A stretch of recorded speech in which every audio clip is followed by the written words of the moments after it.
June 4th, 1943. Railroad Street, Mexia, Texas. The pencil trembled slightly as Unifizia Vera Burkhart wrote in his hidden diary, recording words that would have earned him solitary confinement if discovered by his own officers. The Americans must be lying to us. No nation could possess such abundance while fighting a war on two fronts.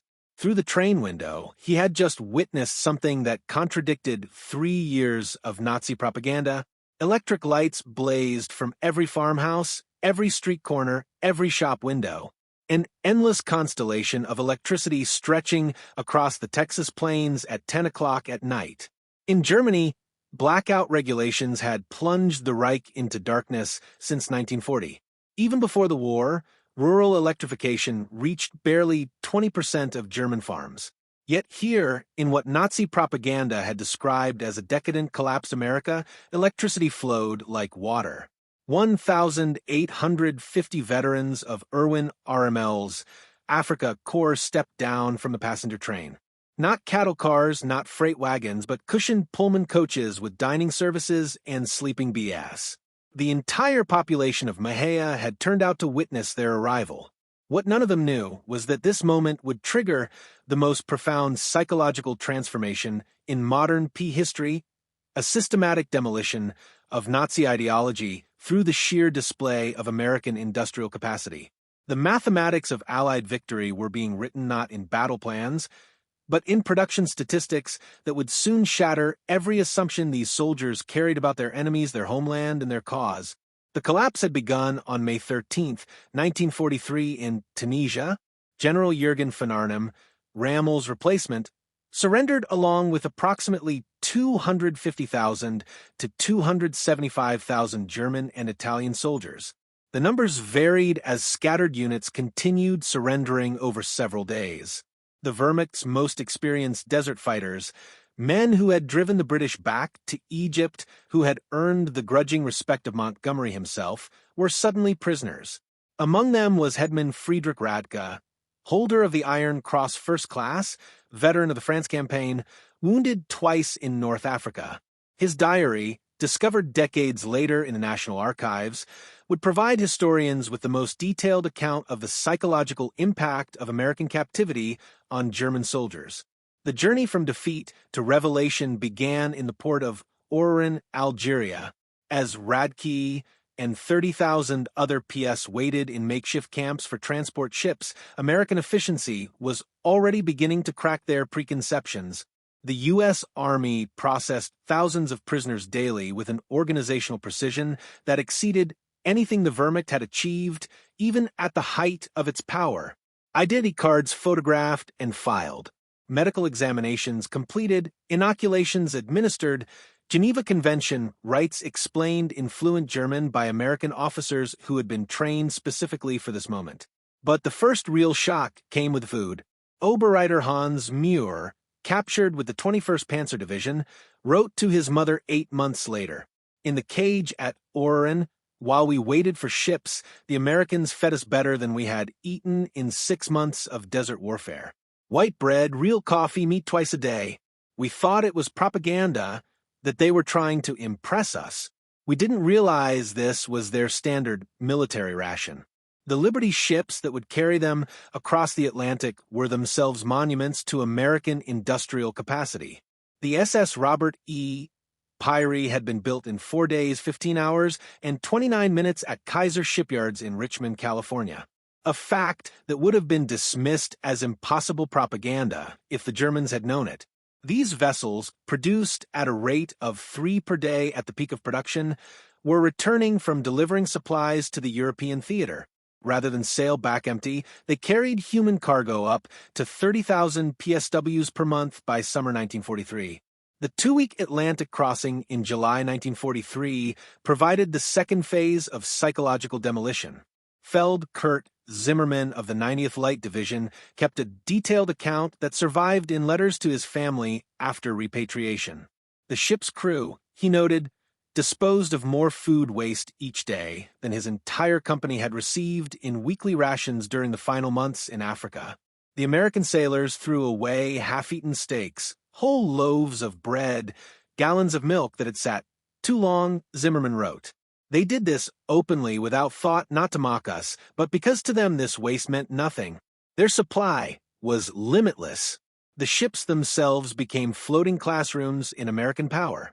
P.S. discovered that the vessel carrying them was one of 2,710 Liberty ships that would be built during the war, each one requiring 250,000 parts assembled from components manufactured in 32 states.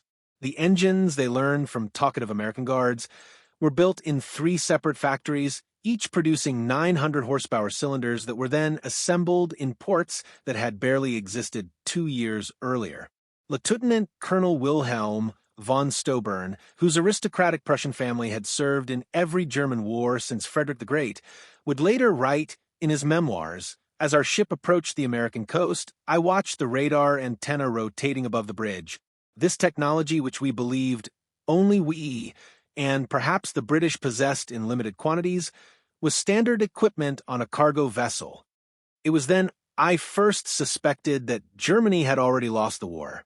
August 2nd, 1943, Norfolk Naval Base, Virginia. The first sight of America shattered the last remnants of Nazi propaganda about American industrial weakness. The Norfolk base sprawled across 4,300 acres, its docks stretching for miles, its cranes loading and unloading dozens of ships simultaneously. In a single day, this one port handled more tonnage than the entire German port of Hamburg managed in a week. Gerrit Jon a factory worker from the Ruhr before his conscription, counted 47 cargo ships in various stages of loading or unloading. Each crane, he noted in his secret diary, lifted loads that would have required a dozen men and horses in Germany. They moved with electric power, smoothly, continuously, without the coal smoke that choked our industrial cities. The prisoners were formed into columns for the march to the waiting trains. Along the route, they passed parking lots filled with civilian automobiles, hundreds of them belonging to dock workers. In Germany, private automobile ownership remained a privilege of the wealthy and the party elite. The Volkswagen, promised to the German people since 1934, remained a propaganda dream with fewer than 1,000 ever delivered to civilians. Here, ordinary laborers drove to work in their own cars, but nothing prepared them for the trains themselves. Not boxcars, not the 40 and 8 wagons, 40 men, or 8 horses that had carried German troops across Europe, but full passenger coaches, Pullman cars with padded seats that converted to sleeping berths, dining cars with white tablecloths and silver cutlery, observation cars with panoramic windows. Hedman Radke wrote, "We boarded like tourists, not prisoners." The American guards seemed almost embarrassed by the comfort. One sergeant apologized that the air conditioning wasn't working properly in our car. Air conditioning. In August, we had believed such luxury existed only in Hitler's personal train. The 3-day train journey from Norfolk to the camps of Texas and Oklahoma would prove more destructive to Nazi ideology than any military defeat. As the trains rolled through Virginia, the prisoners pressed their faces against windows, witnessing an America that couldn't exist according to everything they had been told.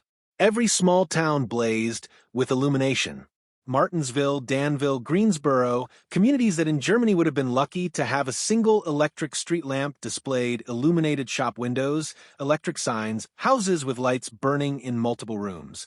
The trains passed factories running night shifts, their windows glowing, parking lots full even at midnight. Oberg Reitermeyer, whose father was a Nazi Party bloc leader in Hamburg, wrote in a letter discovered in 1987, "We passed through dozens of cities that first night. Everyone had more electricity than all of Hamburg. The guards told us this was normal, that every American town had electricity since the 1920s. I called him a liar. He just shrugged and said we would see." In Roanoke, Virginia, the train stopped for water and coal. The prisoners watched as American railway workers performed in 30 minutes what would have taken 2 hours in Germany. Automated coal loaders, electric water pumps, mechanized lubrication systems. Every aspect of the operation demonstrated technological superiority. More disturbing still was the casual wealth of the workers themselves. They wore leather boots that would have cost a German labor 2 months' wages.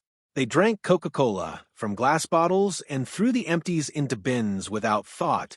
They smoked cigarettes continuously, stubbing them out half-finished.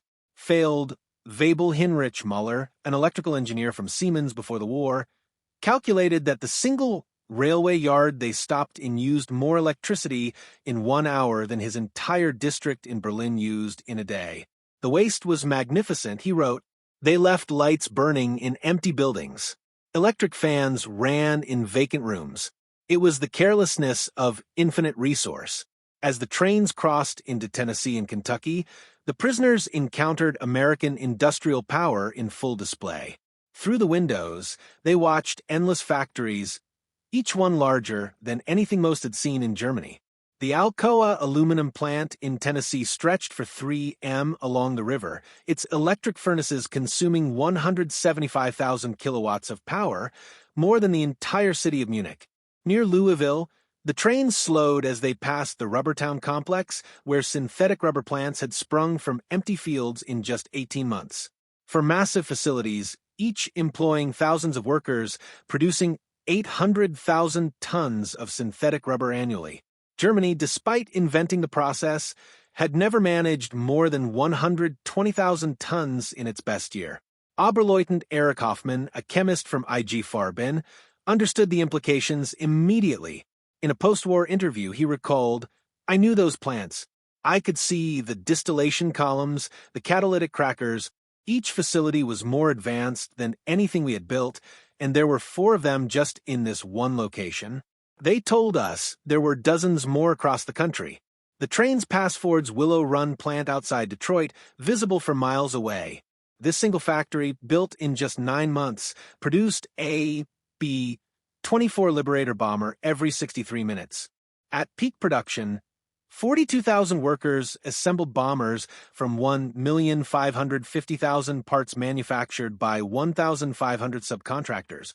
The plant consumed 5 million square feet of floor space and used more electricity than the entire German city of Cologne. Hutman Verli, a Luftwaffe pilot shot down over Tunisia, pressed his face against the window as they passed. He counted 17 B-24s in various stages of completion visible from the train. We had been told American planes were inferior, hastily built, would fall apart in combat, but I could see the precision of the assembly lines, the quality of the construction. These were not inferior aircraft. They were simply built faster than we could imagine possible. The deeper the trains penetrated into America, the more complete became the destruction of Nazi mythology. In St. Louis, they crossed the Mississippi River on the Eads Bridge, while below them, barges carried more grain than the entire German harvest of 1942.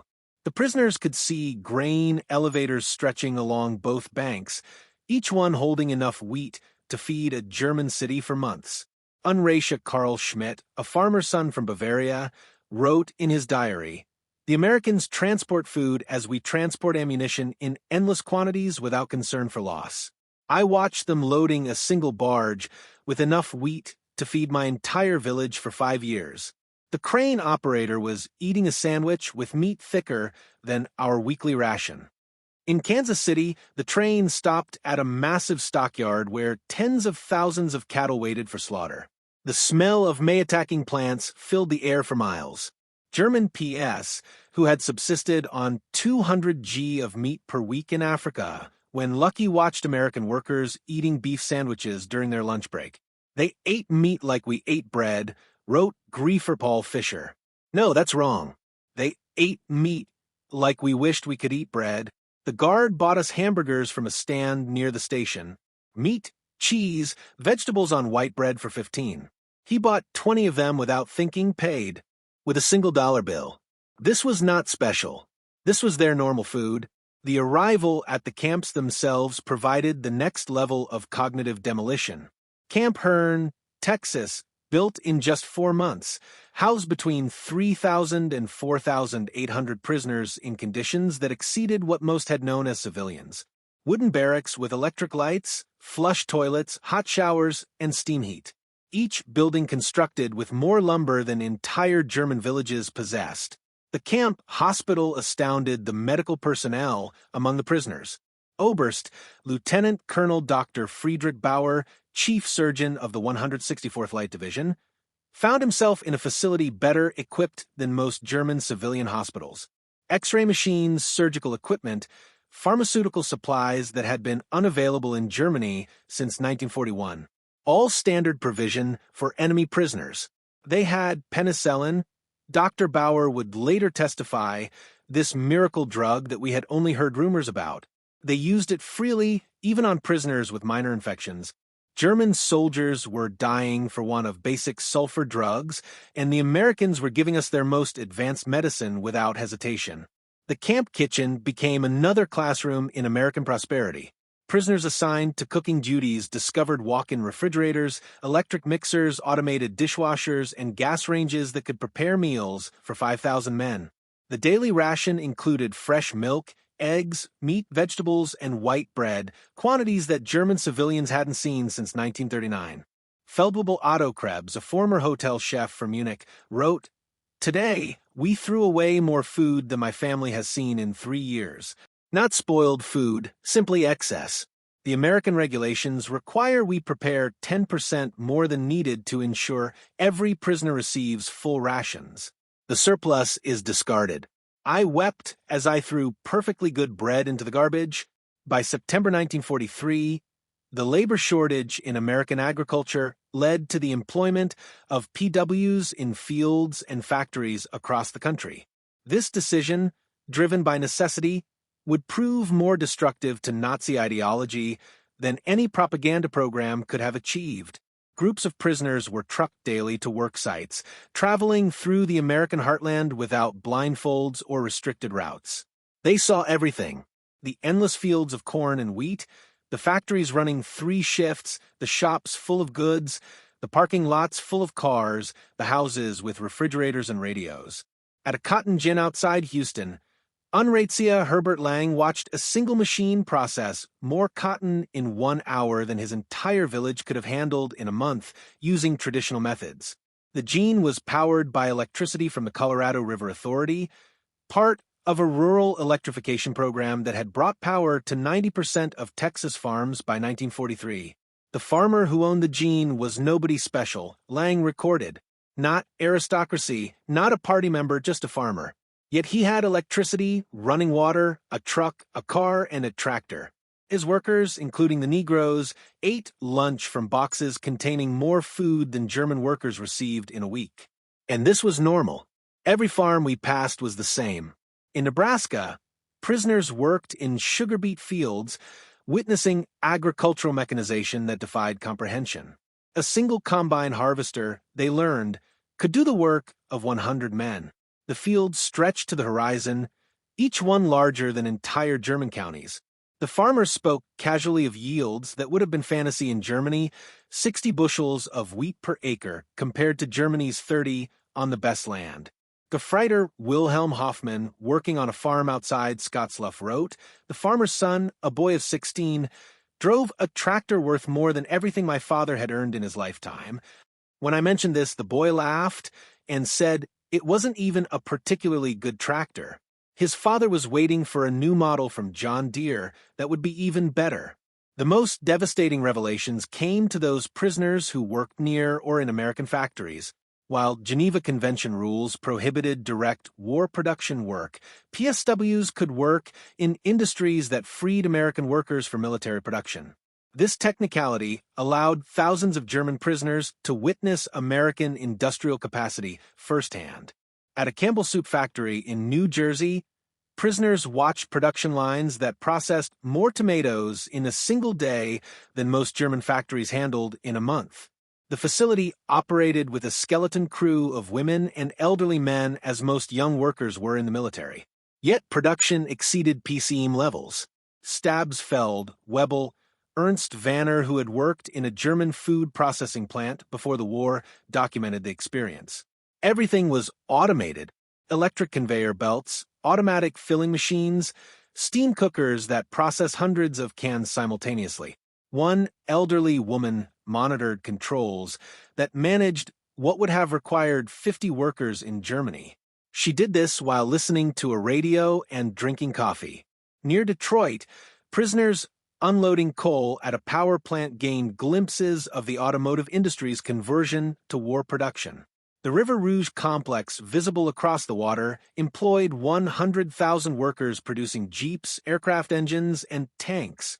The plant consumed 1.5 million cows of electricity daily, more than the entire city of Hamburg.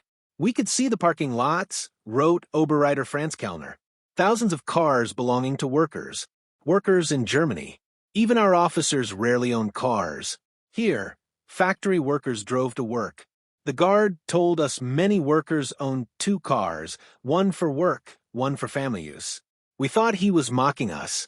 By winter 1943, the cumulative impact of these observations was producing what American intelligence officers called ideological collapse syndrome among the prisoners. The Special Projects Division, the secret re-education program run by the Prost Marshal General's office, documented increasing numbers of prisoners requesting access to American newspapers, books, and educational materials. Major Paul Noel Ann, a member of the monitoring team, reported in December 1943, "The prisoners no longer argue when shown production statistics. They have seen too much. The most fanatical Nazis have become quiet. They still maintain loyalty to Germany, but no longer speak of victory. Many openly question what they were told about America." The camp newspapers produced by prisoners themselves began reflecting this transformation. Dear Roof, the call published at Fort Kearny, Rhode Island, gradually shifted from defiant nationalism to discussions of democracy, economic systems, and post-war reconstruction. The editors, carefully selected anti-Nazi prisoners, found their audience increasingly receptive. Lieutenant Hermann Gutz, captured with the 10th Panzer Division, wrote in a letter that passed American censors, "We were told America was a mongrel nation, weak, divided, controlled by Jews, incapable of military prowess. Every day I am here, I see the opposite. This is the most organized, unified, and powerful nation on earth. We were told fairy tales by criminals. The most devastating blow to Nazi ideology came from an unexpected source: the treatment of Italian prisoners after Italy's surrender in September 1943. Italian PS who agreed to cooperate were formed into Italian service units, given better quarters, increased pay, and more freedom. German prisoners watched their former allies working alongside Americans, eating in American restaurants, some even dating American women." Hedman Friedrich Schultz wrote, "The Italians betrayed us, yet they are treated better than we treated them as allies. They work freely, earn money, send packages home. The Americans show them no hatred. This democracy we were taught to despise appears more honorable than our own system." Christmas 1943 provided the most profound psychological impact. American organizations, churches, and civic groups sent 500,000 Christmas packages to German PS, enemies who had been trying to kill American soldiers months earlier.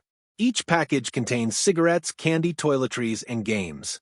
Local communities invited prisoners to Christmas dinners, though regulations prevented most from accepting. At Camp Hearn, Texas, the local Methodist church choir performed Christmas carols in German for the prisoners. Women from Hearn sent in homemade cookies and cakes. The Boy Scouts delivered handmade Christmas cards. This kindness toward enemies shattered the final remnants of Nazi racial theory. Oberleutnant Walter Mueller, whose brother had died in the bombing of Hamburg, wrote, "They know we are their enemies. Many have sons and husbands fighting against our armies. Yet they show us Christian charity, not propaganda, but genuine kindness." What kind of people treat enemies this way? Only those absolutely certain of victory and secure in their power. The Christmas feast itself defied comprehension. Turkey, ham, mashed potatoes, gravy, vegetables, pies, ice cream. Quantities of food that Germany hadn't seen since before the First World War. The prisoners ate until they were sick, unable to comprehend such resources being lavished on enemies. "We ate like kings," wrote Feldwebel Hansa. "Better than German generals eat, better than party leaders." And this was not special. The guards told us this was a normal American Christmas dinner, that every American family was eating the same meal. If they can feed prisoners this way, what must their own soldiers eat? By early 1944, over 40,000 German prisoners were enrolled in educational programs. They studied English, American history, mathematics, and sciences. The University of Chicago provided correspondence courses. Stanford University sent professors to lecture on democracy and economics. The thirst for knowledge was insatiable. Prisoners who had been told Americans were culturist barbarians discovered libraries with millions of books, universities that welcomed all social classes, scientific research that led the world. They read American newspapers freely, comparing multiple viewpoints, something impossible in Nazi Germany. Dr. Wilhelm von Braun, a physicist conscripted from the Kaiser Wilhelm Institute, attended lectures on atomic physics at Camp Shelby. He later wrote, American professors, including Jewish refugees from Germany, taught us without hatred. They spoke of science as universal, belonging to all humanity. They were years ahead of German research, and they shared knowledge with enemies. This generosity of spirit was incomprehensible to minds shaped by Nazi ideology. The camp theaters showed American films, not propaganda, but regular Hollywood productions. Prisoners watched Gone with the Wind, seeing a depiction of American defeat and recovery that resonated with their own situation. They saw The Grapes of Wrath, amazed that Americans would show such self-criticism to enemies. They hide nothing, wrote Lieutenant Joseph Kramer. They show their problems, their failures, their conflicts.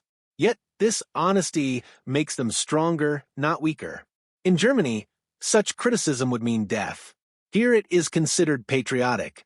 Spring 1944 brought expanded prisoner labor programs as American production reached its peak.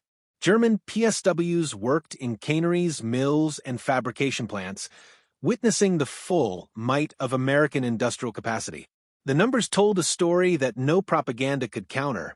At the Higgins Boat Factory in New Orleans, prisoners unloaded steel that would become landing craft for D-Day.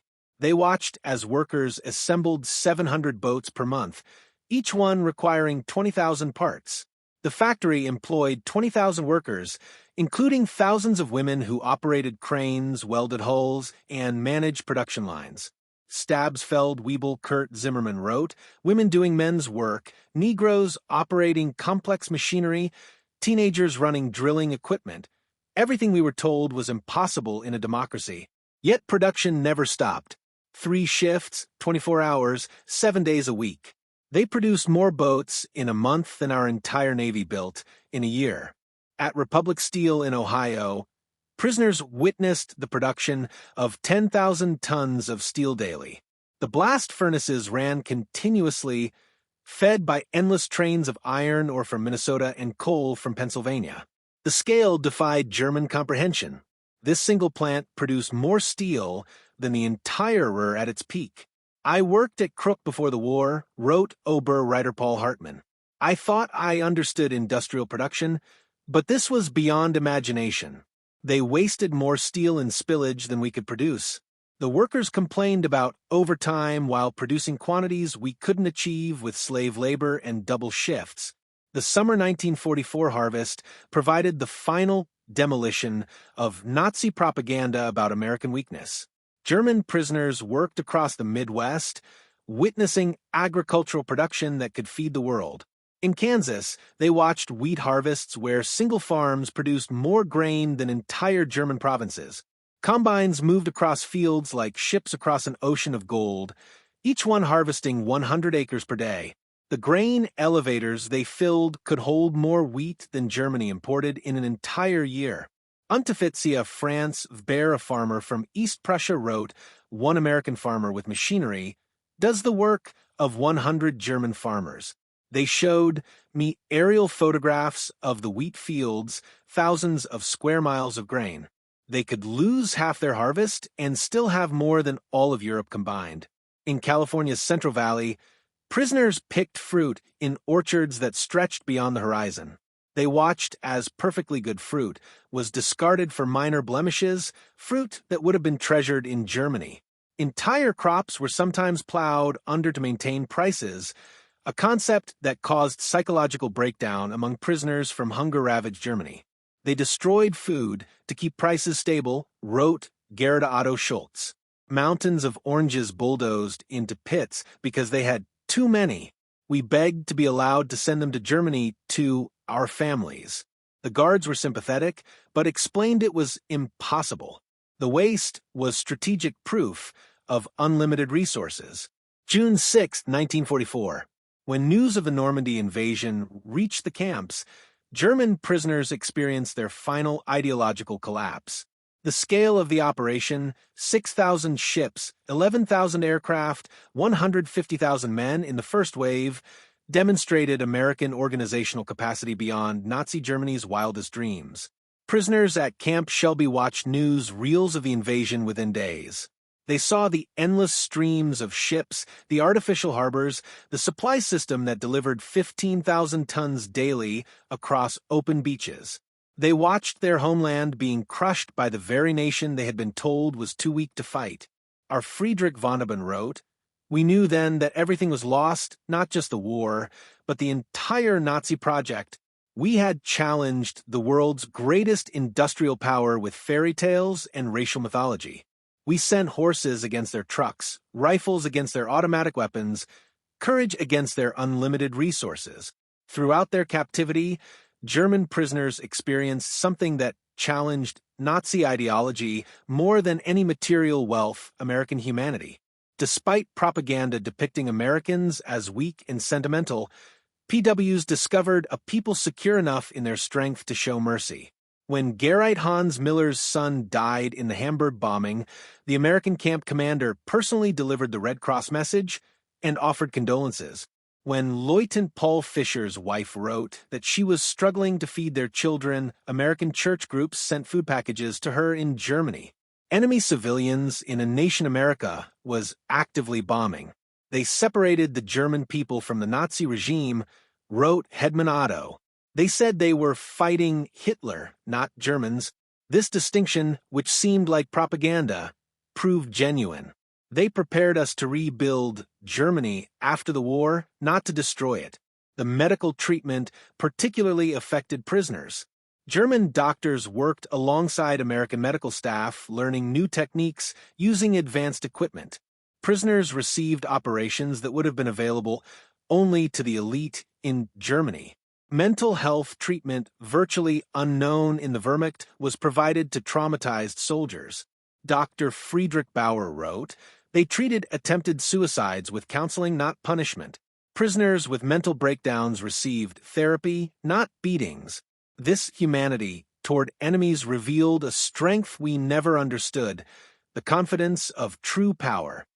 By March 1945, the secret re-education program had produced remarkable results. Over 25,000 prisoners had volunteered for democracy courses. The camp newspapers published articles about constitutional government, free markets, and civil rights. Discussion groups debated Germany's future after the war. The program's success exceeded all expectations. Prisoners who had arrived as fanatical Nazis were writing essays about democratic reconstruction. Officers who had sworn oaths to Hitler were planning how to implement American agricultural methods in post-war Germany. We became missionaries for democracy, admitted Aust Hermann Göring, no relation to the Reich Marshal, in a 1975 interview. Not through coercion or propaganda, but through observation. We saw it work. We saw ordinary people living better than German aristocracy. We wanted that for Germany. The transformation was so complete that American authorities worried about prisoners being too enthusiastic about American ways. Some requested to stay in America after the war. Others married American women they met through prison correspondence programs.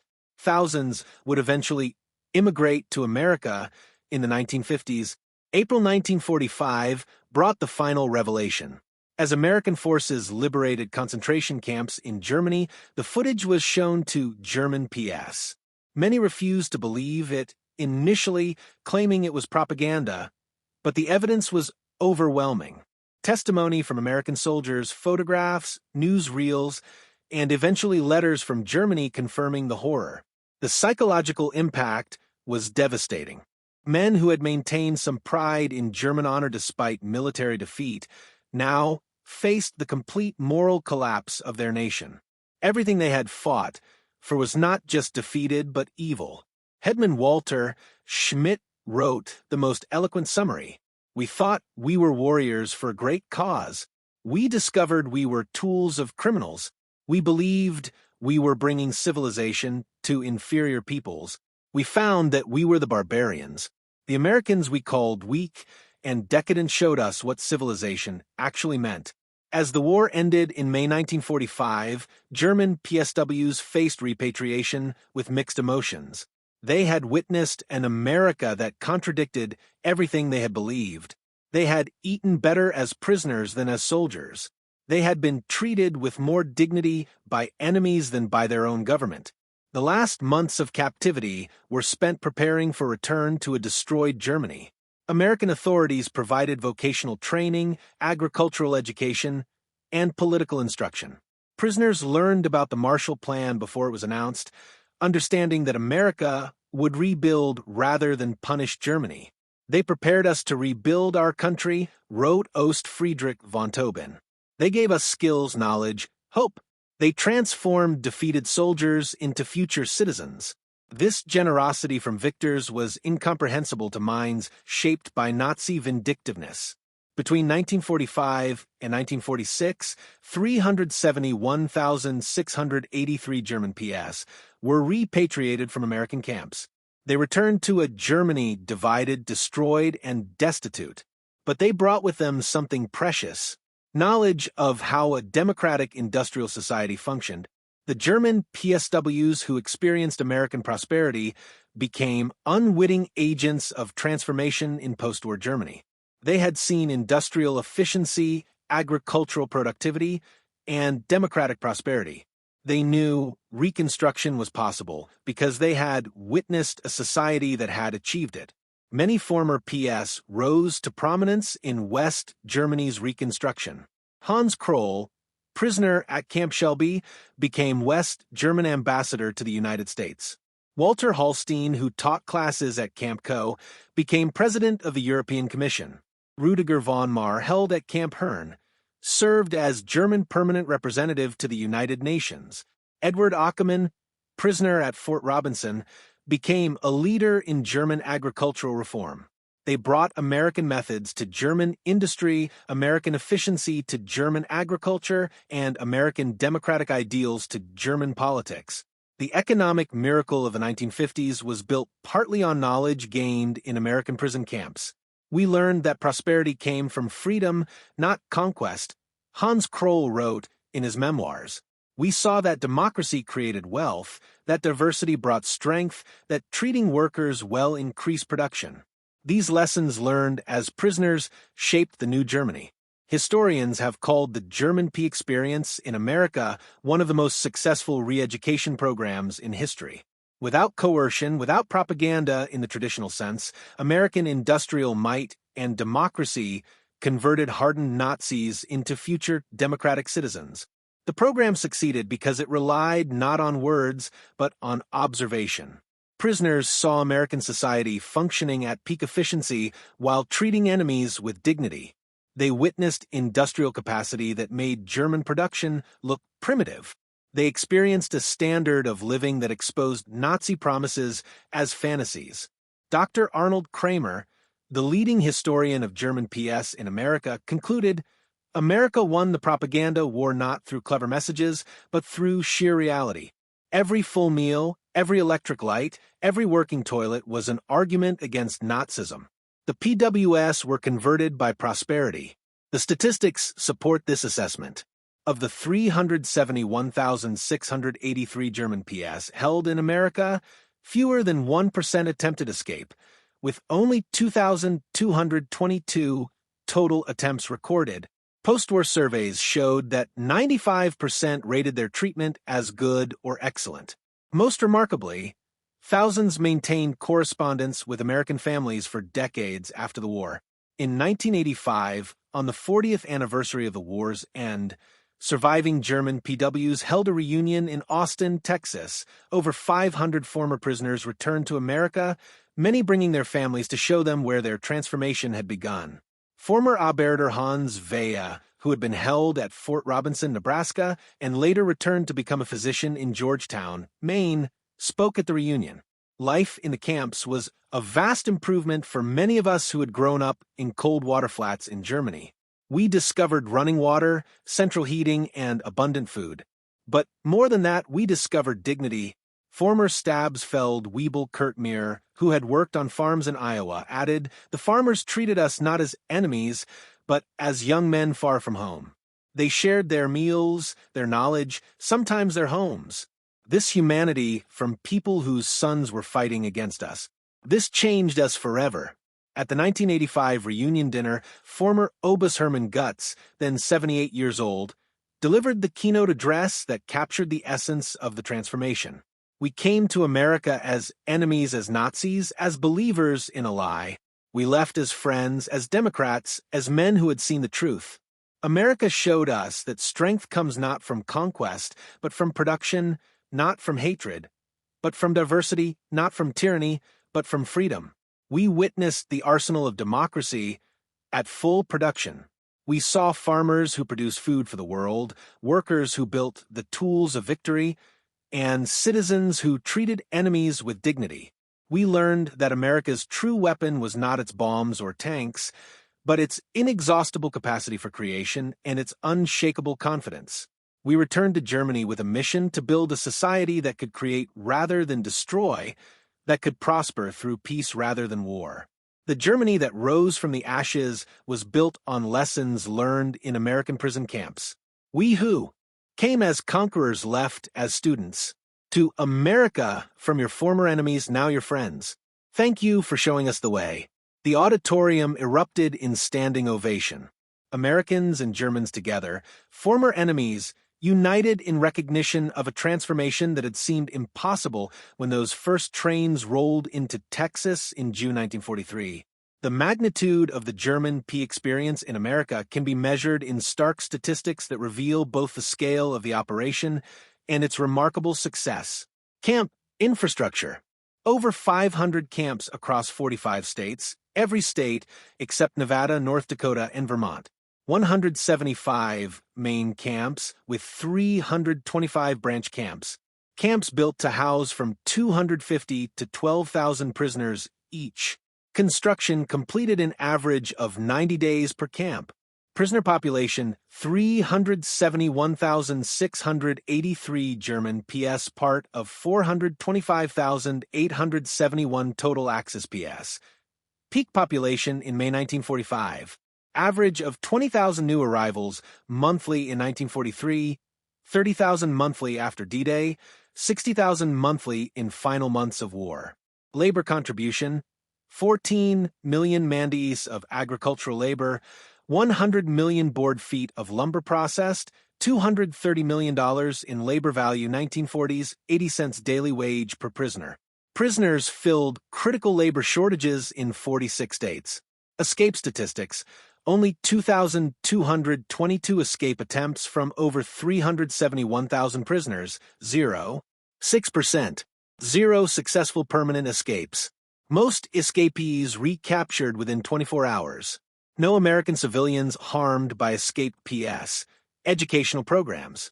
40,000 plus enrolled in educational courses, 135 camp newspapers published, 30,000 taking English classes, 15,000 in vocational training, university correspondence courses for 8,000.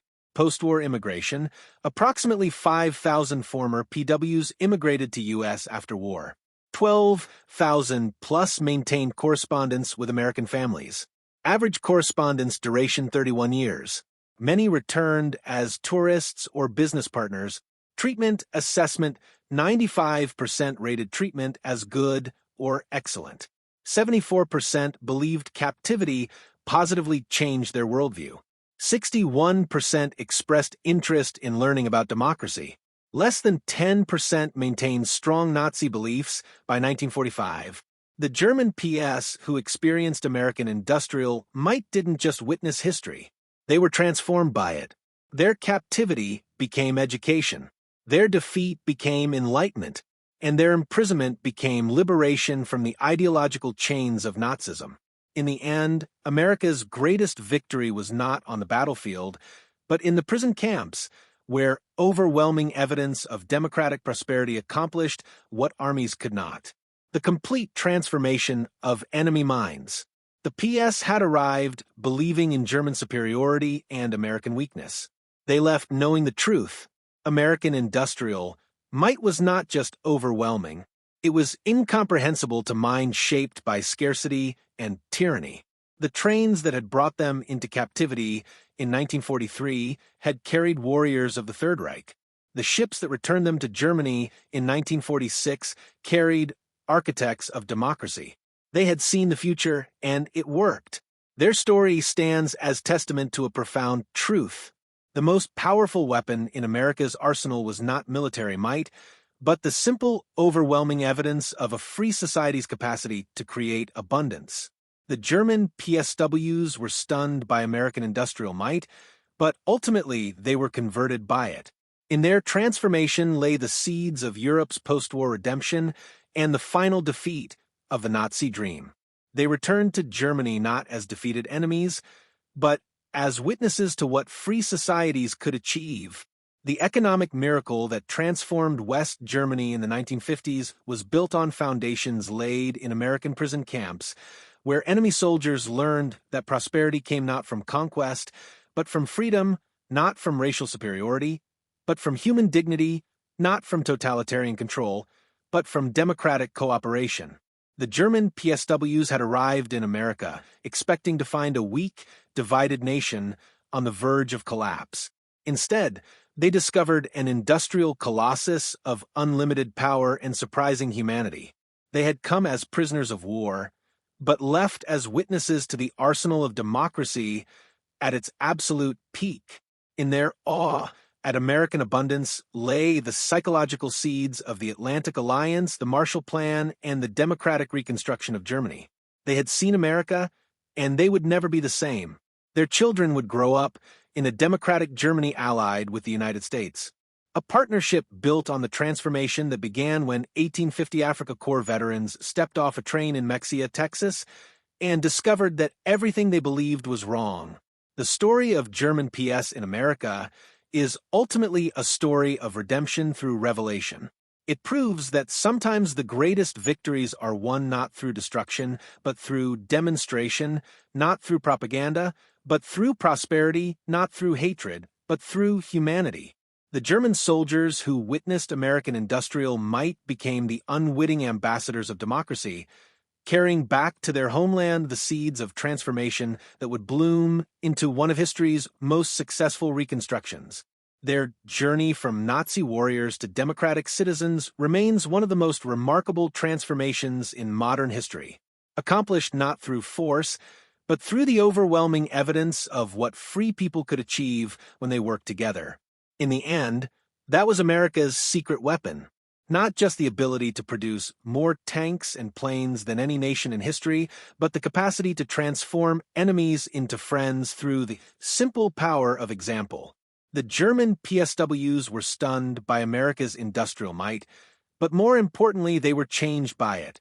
And in that change lay the foundation for a better world.